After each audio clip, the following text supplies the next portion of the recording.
It was a time of chaos on Midgard, after the once mighty Romans deserted their northern fortresses, long before the Christians brought the dreaded Ragnarok. It was the age of heroic deeds. It was the age of the Norsemen.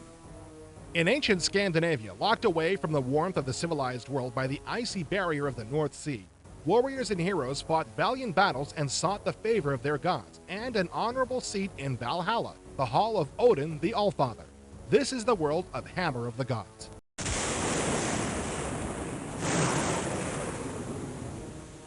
Not satisfied simply to win their place in Valhalla, the four mightiest kings of the Norse world, one a friend of trolls, the other of dwarves, the third of elves, and one dweller only among mortal men, are brought before Odin in a dream.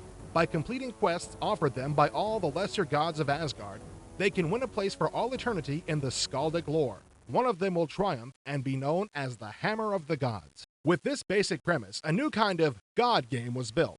Hammer of the Gods is primarily a strategy game, but there are elements thrown in from nearly every other genre, and not merely as window dressing. In Hammer of the Gods, you play the king of one of four major factions in ancient Scandinavia. None too rich or powerful, you must carve your empire slowly, forming raiding parties of Vikings to go out to nearby coastal villages to attack them. Once you've successfully taken a town, you are given the option of how to deal with it. You can raid, plunder, or raze it.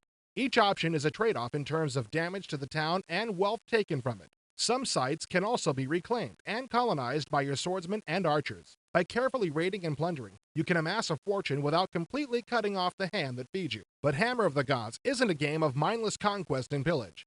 Each of the four sides has a different condition for victory. The Vikings who are allied with the dwarves must amass wealth. Those with the elves must amass population.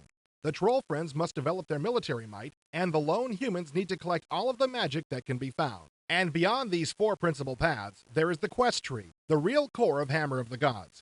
Each of the many gods of Asgard will demand of you something different, and each completed request will grant you new favors and gifts. Each will lead to more quests and more choices along the ever-branching tree of more difficult tasks. All of these differences in required playstyle will lead to more replay value than you've seen in a game in a long time. And to add to it, each of the quests can be completed in dozens of different ways, and the game map, a realistic representation of ancient Scandinavia, can be replaced with realistic random maps to create a new kind of game. Battles are directed piece by piece on this battlefield representation, and dragons and men alike meet here to spill blood in honorable combat. When you attack a town, they'll even have a defensive wall from which to fight you. All of this combined with one of the most impressive engines for diplomacy yet seen in a strategy game, and combined with excellent sound and graphics, should combine to make Hammer of the Gods a game worthy of the Allfather himself.